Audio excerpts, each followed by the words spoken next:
आज हम BA part 2 के फर्स्ट पेपर भारत में प्रशासनिक संस्थाएं की प्रथम इकाई में लोकतांत्रिक एवं समाजवादी समाज क्या है एवं इनकी क्या विशेषताएं हैं के बारे में अध्ययन करेंगे, चर्चा करेंगे।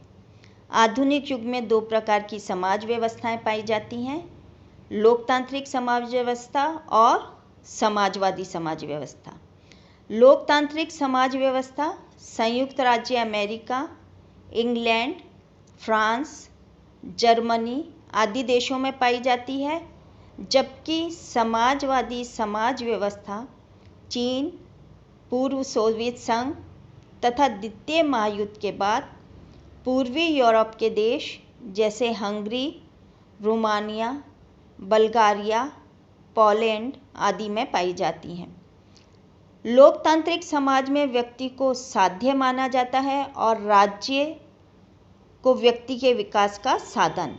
इसके विपरीत समाजवादी समाज में राज्य को साध्य माना जाता है और व्यक्ति को राज्य रूपी मशीन का एक पुर्जा।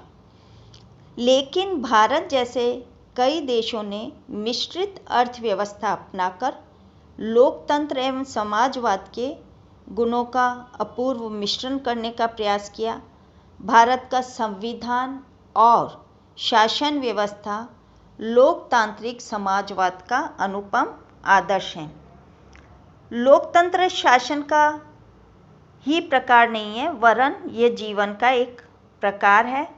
लोकतंत्र केवल अधिकारों पर बल नहीं देता, वरन उसका मूल कर्तव्य पर आश्रित है। स्वतंत्रता, समानता और बंधुत्व लोकतंत्र के आदर्श हैं, किंतु स्वतंत्रता, समानता और बंधुत्व तब तक कायम नहीं हो सकते जब तक कि व्यक्ति अपना सर्वोत्तम समाज को देने का संकल्प नहीं करता।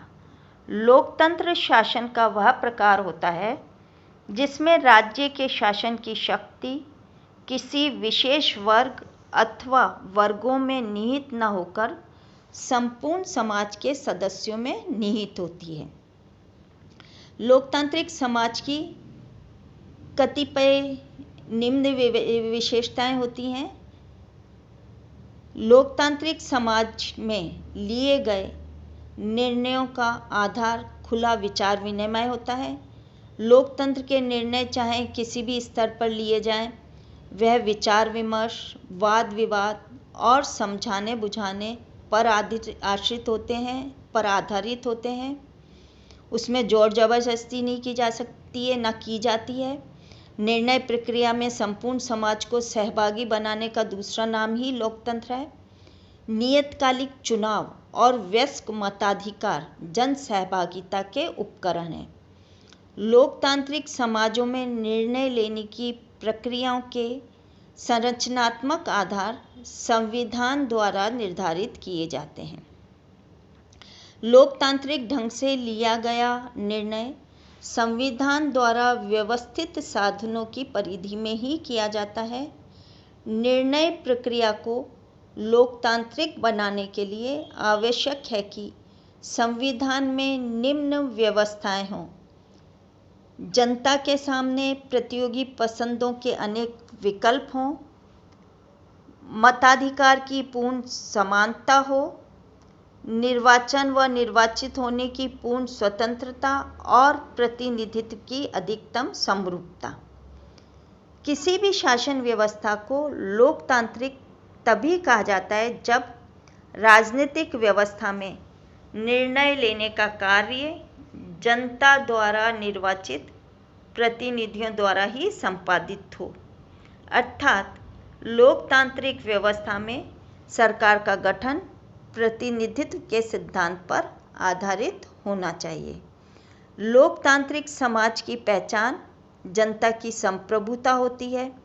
इसके माध्यम से ही जनता सरकार को प्रातिनिधिक, उत्तरदायी व संवैधानिक रख पाती है। आने वाले चुनाव का भय शासकों को उत्तरदायी रखने की प्रभावशाली व्यवस्था माना गया है। अतः लोकतांत्रिक व्यवस्था में जनता की संप्रभुता का सिद्धांत अत्यधिक महत्व का है। समाजवादी समाज की विशेषताएं। समाजवादी समाज में राज्य को अत्यधिक महत्व दिया जाता है। राज्य के माध्यम से समाजवाद लाने का प्रयत्न किया जाता है। राज्य का कार्य क्षेत्र व्यापक होता है। इस प्रकार के समाज राज्य द्वारा आर्थिक, सामाजिक एवं राजनीतिक गतिविधियों पर नियंत्रण रखकर समानता अर्जित करने का प्रयास किया जाता है। समाजवादी समाज में आर्थिक विषमता दूर करने का प्रयास किया जाता है। धन का वितरण लोगों की योग्यता तथा कार्य के अनुसार करने के लिए अमीरों पर अधिक कर लगाया जाता है ताकि उपलब्ध धनराशि को सामाजिक कल्याण के कार्यक्रमों पर खर्च किया जा सके। समाजवादी समाज में सभी के भरण पोषण का उत्तरदायित्व राज्य पर होता है। राज्य सभी को कुछ न कुछ काम देता है।